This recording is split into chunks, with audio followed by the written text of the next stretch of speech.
Hello, Internet people. It's mail day.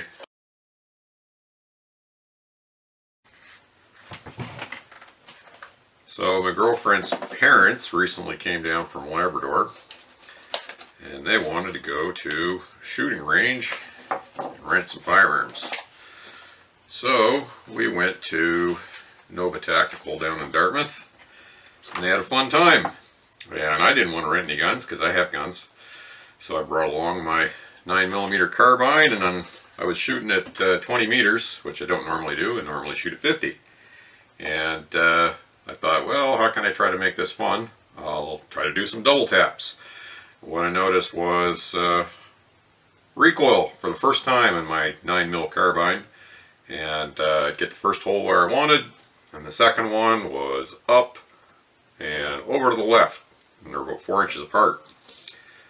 That means if they're 4 inches apart at 20 meters, well, they're going to be 5 times that at 100 meters. So that's unacceptable. So I decided maybe I'll get a muzzle brake and see what that's all about. So went to the interwebs and put in my credit card number at Calgary Shooting Center, and they sent me a box that's got a muzzle brake in it. And that's all you get. You get a muzzle brake and a piece of paper telling you what you bought. So they say that muzzle brakes are no fun to be shooting beside, but they're not too bad to be behind. But this is only for a little 9mm, and it's just for fun, and I mostly shoot alone, so it shouldn't be that much of a problem. So I'll bring the camera in and see what we've got. So not too much comes in the box. We've got a little bag here. Oh, look at that. The label's a target. Too bad I wrecked it. And when we open the bag, it contains one little muzzle brake and one crush washer. And let's see if the bag says anything interesting here. We advise that all parts purchased from our inventory be installed and inspected by a qualified gunsmith. Modifying your weapon may be prohibited in your state. Before installing, please check to see that you're following all state and federal laws. By installing this part, you agree to take full responsibility for any and all legal, health, and warranty consequences that may be incurred. Well, that's the kind of thing that you have to put on stuff down in the States. They're very, very litigious, and you have politicians trying to sue people for what bad people do with other people's products. Doesn't make sense to me. If I run over somebody with my Ford, it's my responsibility, it's not Ford's. But anyway, here in Canada, I can put this on and it's not an issue. If this were a suppressor, it would be an issue, which makes no sense because a suppressor is a piece of safety equipment, just like the muffler on your lawnmower or on your car or on your motorbike or on your rototiller or on your snowmobile, but you can't have them on a firearm because rules. But not much in here. A 3-port muzzle brake, 3 ports on the side and one on the top, and theoretically gas comes out the sides of this that keeps the muzzle from jumping sideways, and gas comes out the top of this that keeps the muzzle from jumping up. I'm not sure how this is going to work with an 18.6 inch barrel. Normally these things are put on 9-inch barrels. But I guess we'll go out to the shed, we will install it, and then we'll go to the range and we'll see what happens. So the first thing we're going to do here is we're going to put the barrel of the carbine in the vise. And you can get plastic inserts with magnets on them that go inside your vise. That way it doesn't scratch up the fore end of your gun. But I don't have those, so I just use a piece of leather. I do a bit of leather work. So I've always got lots of scraps left over. The next thing we're going to do is take this thread protector off, which is a really nice thread protector. Most of them are plastic garbage. And we're going to take this O-ring off because we don't need that. And that will go in the bag. And the next thing we're going to do is go fishing in this bag. And we're going to take out our crush washer. And our crush washer has got a concave side on it and it's got a convex side on it. So we're going to put the pointy side towards the gun. And then we are going to take out our muzzle brake. We're just going to test and see how well it times. We're going to screw that on there. Okay, so it doesn't time very well, so we will have to use the crush washer. We want this side to be perpendicular up and down, and we want the middle of this to line up with the middle of the sight. So we're going to have to use some force, and the next thing we're going to do is back that off a little bit, put a little bit of blue Loctite on there. You can get better stuff. There's like fancy gunsmithing stuff that you can put on there that's got like a high temperature rating, but I don't foresee myself heating my barrel up to those extreme temperatures, so blue Loctite's going to work for me.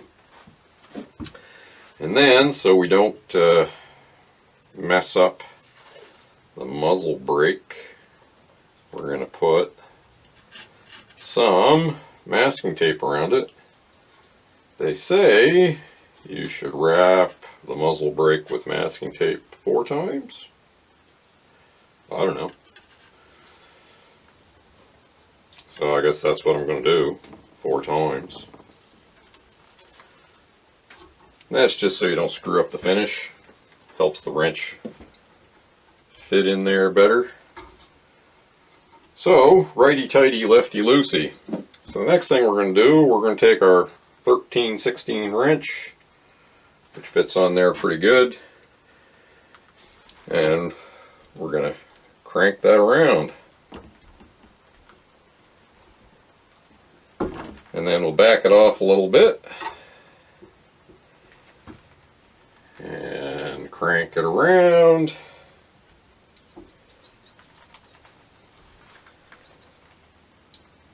So now we got the top of the muzzle brake facing up, and it looks pretty good, but I'm just going to put a little black mark there, more or less where the middle of that is, so I can eyeball it up with the sight.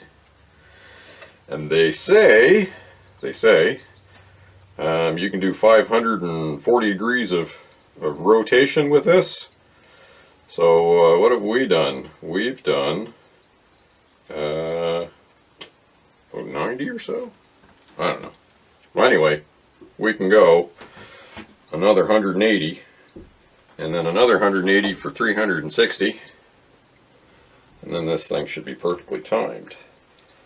So every now and again I'm just going to back it off a little bit so I don't put too much stress on my barrel. And now that we've gotten to this last 90 degrees, we're going to not back it off anymore, and we're going to crank that until this black line lines up with this sight. I mean, if you got a level, you can level this, but I think that's pretty well timed. Get over here and eyeball it. I don't know. Looks pretty good. I'm not going to the Olympics. So yeah, that's how you install that. Now we gotta go to the range and see if it does anything.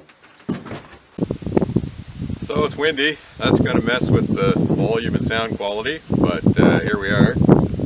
Looks like I'm dressed for a canoe trip in Ukraine. But this is a vest that carries a bunch of magazines. A buddy of mine down in the States who was in the U.S. Army Rangers said, "Hey Lloyd, you should try wearing your magazines up on your chest." I'm used to doing reloads from a belt, so I picked up one of these, just a cheap one, just to try it, and I got some magazines. They're up a little bit higher, and I guess we'll see if speeds things up. I got another friend here in Canada says that if you wear one of these that you're a LARPer. I guess if you wear a hockey jersey and you play hockey and you're not in the NHL, you're a LARPer too. I don't know how it works. I guess people just like to make fun of people, but there you have it. I'm going to try it out and see how it works. I'm going to get some ears on. I got a target down there at 20. I got a target down there at 30, and then I'm going to try doing some shots at 50. Anyway, going to have some fun, see what happens.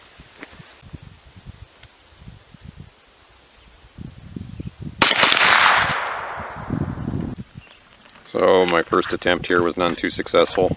My first shot was just below the bullseye, which is not too bad. But my second one is up here.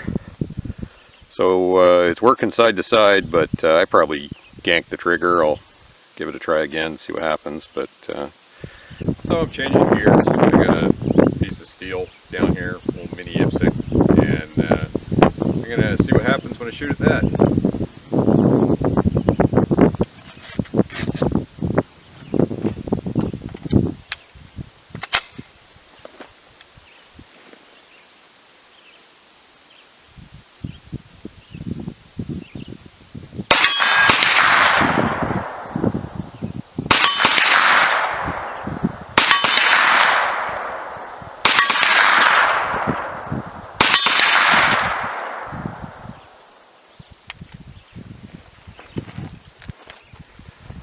So, most of the time you only heard one ping. I don't know, this muzzle brake isn't doing much for me, but I'm going to go down and take a look and see what I got. So, there's 5 marks on that piece of steel, and I shot 10 rounds, because we have 10 round magazines here in Canada. So, that means my double taps were not too successful. So, probably me. I'm going to try another magazine, see what happens.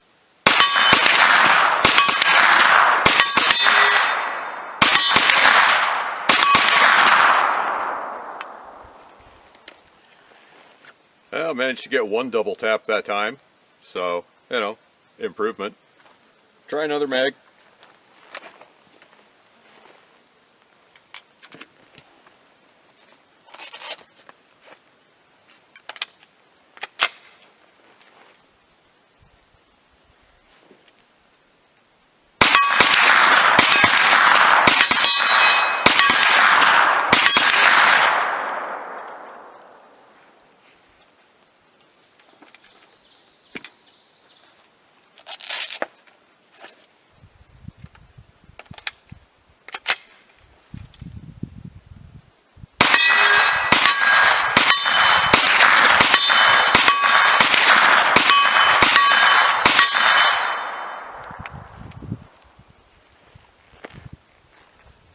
So I have considerably more luck if I shoot slower.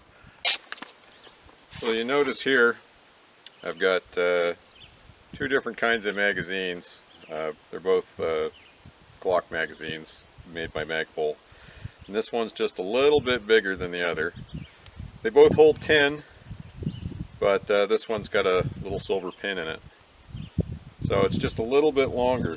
So I've decided that what I'm going to do is I'm going to put my 3 longer ones over on this side and my 3 shorter ones, or 2 of the shorter ones anyway, over on this side. So when I'm reaching across, just that extra half an inch mag length, might as well have the longer ones over here. So that's what I'm going to do, and maybe that'll help. So I'm going to shoot that steel a bunch. I'm going to run through everything I've got. I've got 1 in the gun, safety on, 1 in the chamber. So I've got 11 here, and a total of 50 across here for 61 rounds. And I'm going to see how many times I can make that piece of steel go ping.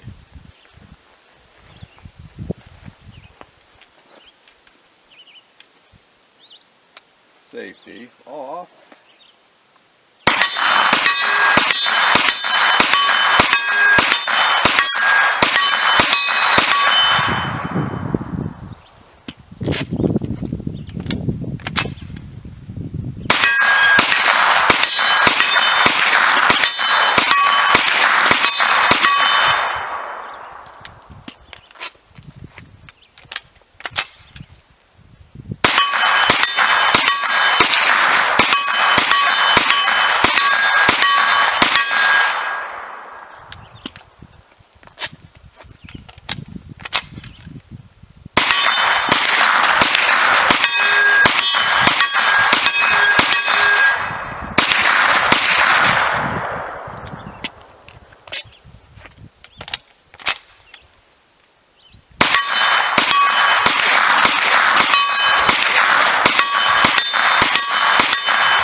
Well, that was a lot more work than I thought, but I think I got the reloads down.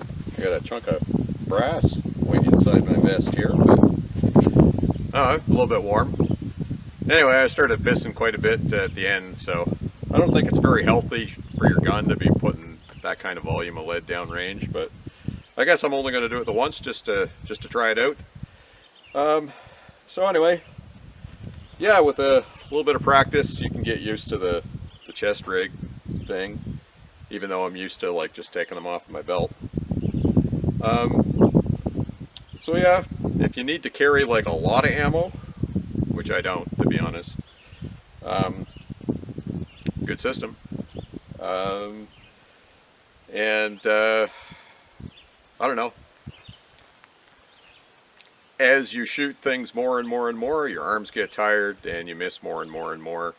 So that's why I like to shoot slow and steady. Wins the race. So we did a bit of shooting today. Tried out some new gear. Tried out this vest, which kind of, you know, I got to like it in the end. It's a great way to carry a bunch of mags. Got my phone in here right now. I got my mag loader in here. So for competition, a great thing. Just a trip to the range. I wouldn't bother with it. But yeah, if you're doing competition, it's a must-have. Shooting my Ruger PC Carbine, which is it's a nice little gun. I haven't done too much to modify it. I put a sling on it. It's got a little holosun on it, which I quite like. Muzzle brake. It seems to be working for me, keeping the gun from pushing sideways, but I still got a fair amount of muzzle flip, so I have a lot more luck when I just keep a slow, steady rhythm of shooting. I can't do the Hollywood double taps. Maybe there's another technique for doing those, but I haven't figured it out yet. So maybe my next trip to the range, it'll all come together. So anyway, I enjoyed myself at the range, minus the black flies. So if you like this kind of content, feel free to hit the like, share, and subscribe buttons. Really appreciate it. There's been a bit of channel growth lately, so that's fun. But I'm still small enough I can get back to pretty much anybody that sends a comment. No doubt there will be more stuff that I'll be filming as the summer wears on. So we're on the Rumble, which is kind of like the Canadian version of YouTube. We're on the social media. I got the locals and Facebook, and Twitter, that stuff. So you can find the videos there. So again, if you like the video, feel free to hit like. And as always, if you don't like the video, share it with your enemies. I will punish them for free.